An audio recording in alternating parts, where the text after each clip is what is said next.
Di sini pemerannya itu ada Abah, Umi, lalu si Antung. Di sini Hana berkata, "Aduh, membuat prakarya dari barang bekas apa ya? Besok sudah harus dikumpulkan, tapi aku belum punya ide," kata Hana. Abah berangkat sendiri. Uma tinggal di rumah karena Anding adiknya sedang sakit. Aku ikut Abah saja. Prakarya bisa kukerjakan sepulang berjualan, kata Hana. Lalu ucap Hana, "Uma, biarkan aku yang membantu Abah." Aku bergegas setelah memasukkan buku gambar ke dalam tas. Lalu jukung-jukung yang membawa hasil bumi berdatangan dan pasar pagi semakin ramai. Abah menyiapkan soto Banjar dan menggoreng berbagai macam lauk. Aku sibuk melayani pesanan pembeli, membawakan soto, sambal, dan jeruk limau ke sana sini. Kata Hana, "Loh, itu umahnya Irai, sahabatku." Kuletakkan kedua tangan di mulut membentuk corong. "Acil, Hana!" teriakku sekeras mungkin. Acil Hana melambai, lalu mendayung jukungnya mendekat. Kuberikan semangkuk soto pada Acil Hana. Sebagai gantinya, aku boleh mengambil salah satu buah dari jukungnya. Ada buah lahung, keledang, kapul, ramania, dan ihau. Semuanya membuat liurku menetes. Pilih yang mana ya? Menjelang siang, dagangan Abah habis. Aku bisa bersantai, ujar Hana, sambil menikmati buah kapul. Tapi aku teringat tugas prakaryaku. Malam hari sering mati lampu. Prakarya harus diselesaikan sebelum gelap. Kenapa harus ada prakarya? Andai saja boleh diganti dengan menggambar, ujar Hana. Kulihat Abah memasukkan minyak bekas, menggoreng ke dalam jeriken.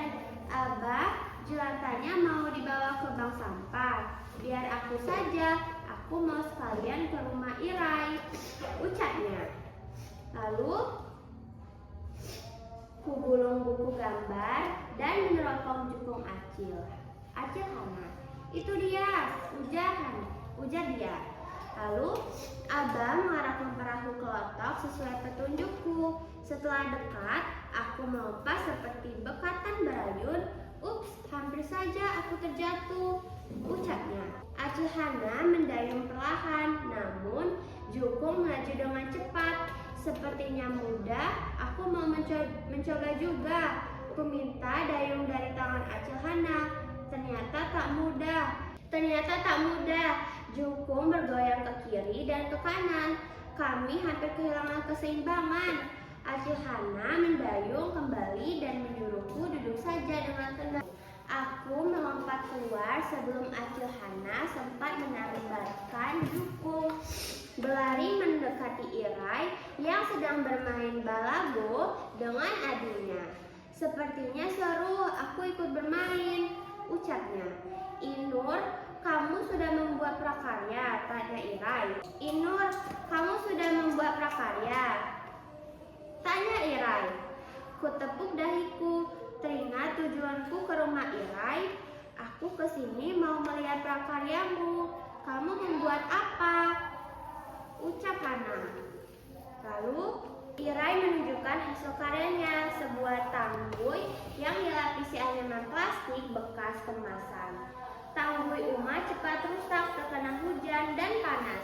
Dengan lapisan plastik ini jadi lebih cantik dan awet kan?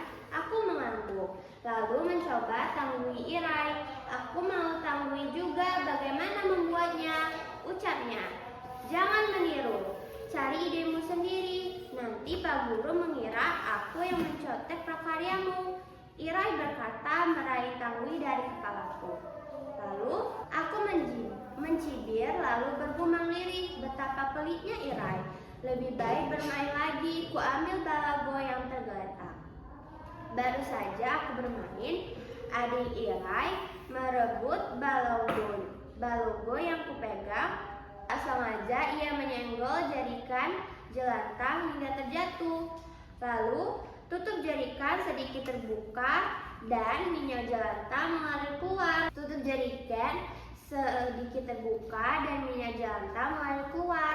Segera aku ambil jarikan dan aku kencangkan tutupnya.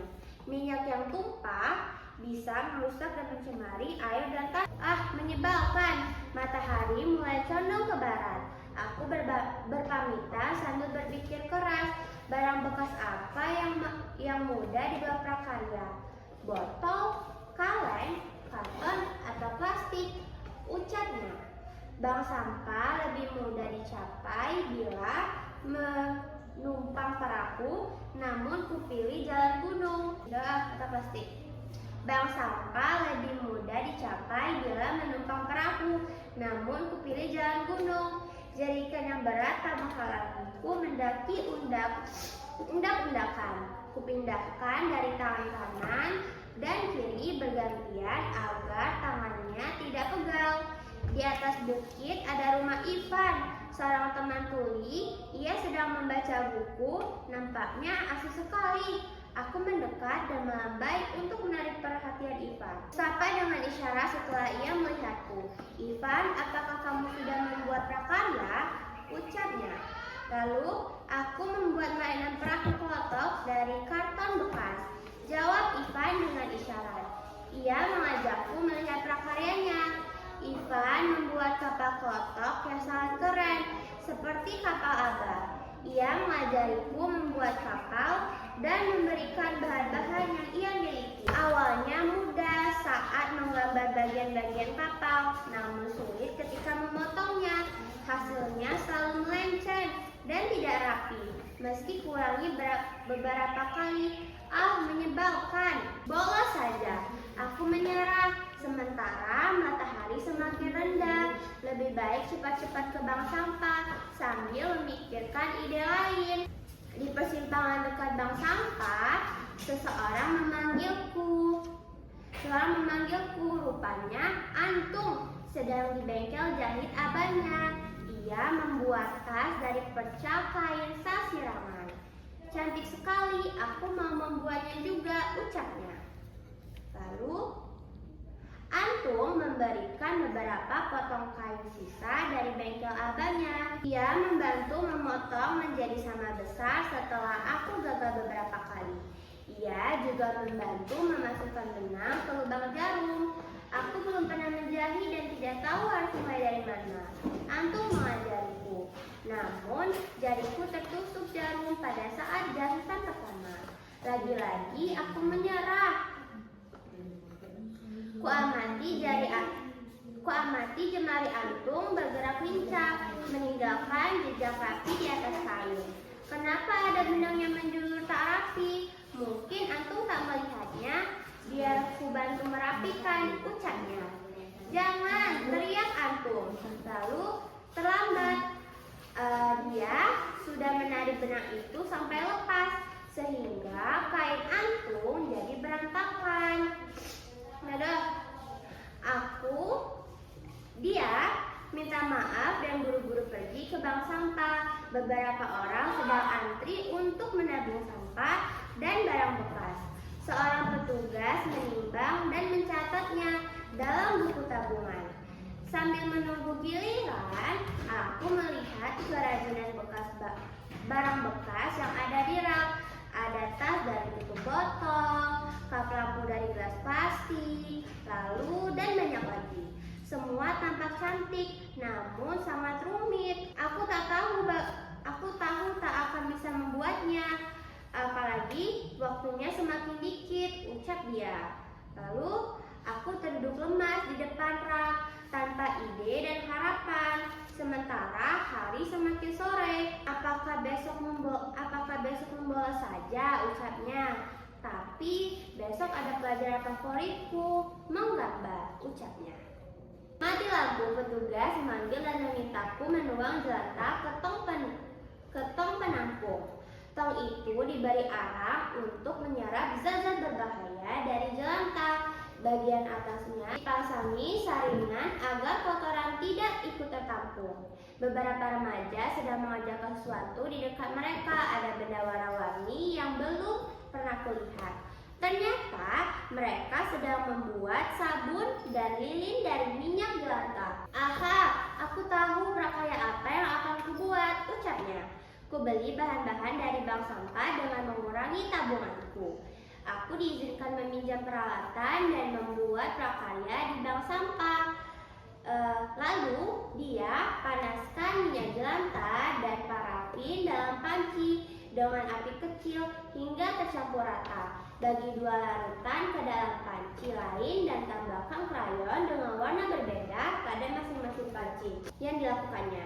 Lalu tambah beberapa tetes minyak pewangi ke dalam panci, siapkan sumbu pada botol kaca, tuang larutan ke dalam botol kaca. Aku sudah punya 2 lilin warna-warni yang cantik.